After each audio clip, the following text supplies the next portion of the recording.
Today is concluding day 2 of the P. Diddy trial, and I just wanted to talk about something that I listened in on with the trial that was happening, where Cassidy, she took the stand to give her testimony, and she wanted to be the one who told her story. And what I wanted to address in this video was the victim shaming. It's coming. They're allowing her to speak of, what happened, how it all came about, and they're trying to gear in on the fact that part of it she was willing and accepting to do because that was her boyfriend. Well, isn't that how it all starts with almost all victims of some type of domestic violence or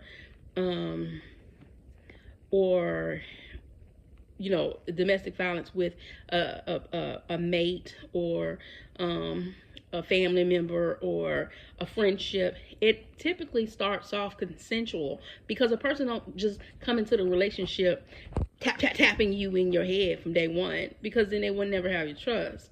So they love bomb people to death. They gain their trust, and then when they feel like they have them so locked and loaded into the relationship that they don't want to leave, then they show their true side of who they really are. And our legal system is something else when it comes to partners, and Lord forbid if it be your spouse that's doing it to you. They want to turn a blind eye to it because you're the spouse, whether it be the woman getting abused or the man getting abused, because it can happen both ways, y'all. But our society like to victim shame the person because they love that person. Well, they were taken advantage of. And it was something that was stated with P. Diddy, where he was saying he didn't want his teenage daughters to hear all this stuff that was going to come out in a trial or whatnot about what their dad did. Well, sir, those young women that you took advantage of, allegedly, but that you're now on trial for, they were somebody's teenage daughters too, but you didn't feel the need to have compassion for them. So why should people feel sorry for your girls? Now, it's very unfortunate that they're going to have to hear what their monsters of a father did to various women's, and probably even played a part in their own mother's demise. It's sad that they're going to have to hear this. But, sir, where was your compassion and worried about somebody else's child? Why does it only come into effect now that it's yours? And then our legal system want to victim shame the person that had to endure the pain, the abuse, the beating, the manipulation, the blackmailing, holding stuff over their head because they don't want to have to go back to a life that probably they didn't have what they now obtained, whether it be a whole bunch of money or just a certain lifestyle that you have become accustomed to by your abuser.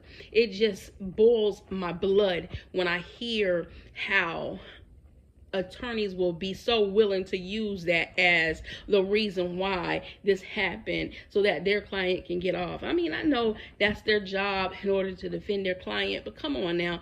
We have to learn how to see through the mess and how society just accept the wrongdoing over somebody.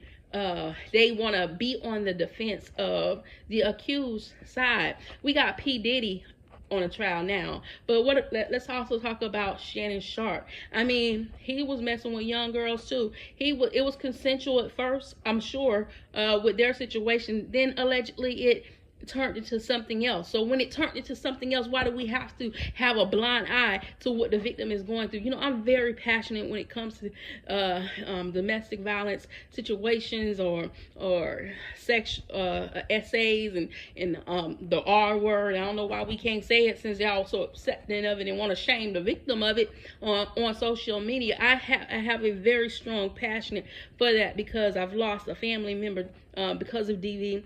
I've experienced abuse, not myself, but I watched it in my family from various different people. I've also have had family members very close to me who have been victims of DV, and then they just wanted to make it seem like, oh, because you was in a relationship with this person, you asked for or you condoned it some kind of way. It just pisses me off to the utmost when our judicial system does people like this, when they are the victims. Let's go after the ones who are committing the crimes.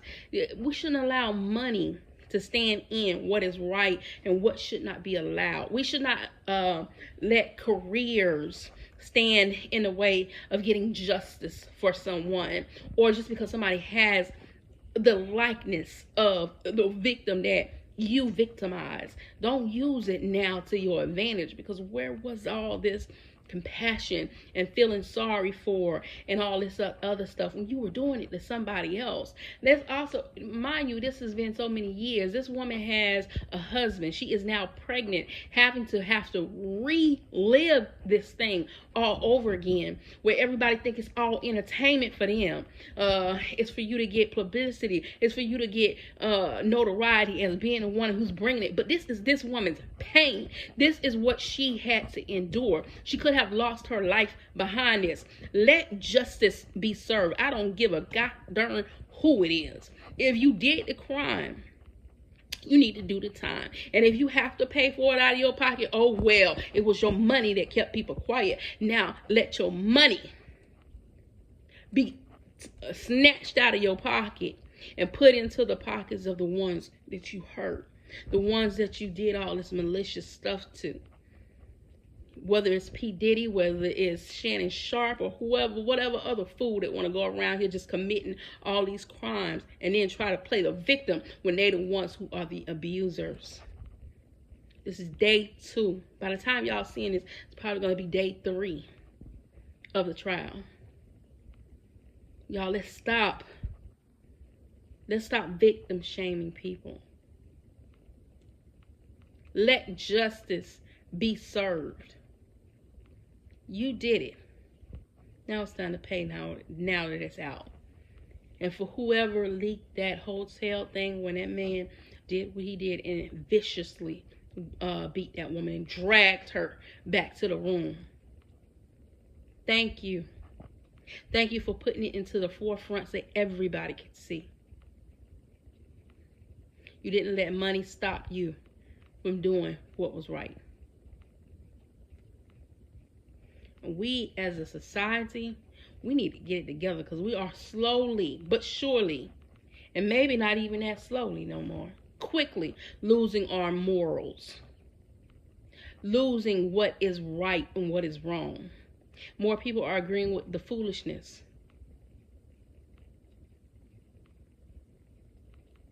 than trying to help the ones that really need the help. And you wonder why so many people just stay quiet and stay where they at until it eventually takes their lives. Because they don't want to have to deal with the mess that society will put on them, where they give them more of the accusations than they will the person that's actually doing it. We need to change. Society as a whole needs to change. And I pray to God, after he loses his money, he is thrown in jail for the rest of his days. Now, bro, you better get it right before you close your eyes for the last time, because you got another judgment on the way.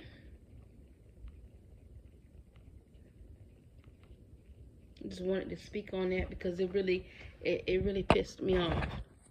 Just sitting there listening to some of this stuff. I'm watching these videos, and I know what's coming. I know what's coming for her. The shame on anybody. And if you feel that way, I hope you shouldn't wish ill on nobody. But sometimes people need to feel what other people have went through to know the full impact of it. But then that's when you're going to care, because now it's you versus somebody else. Now let's care when it's other folks as well. Y'all, as always, be your brothers and your sisters' keeper. Keep God first.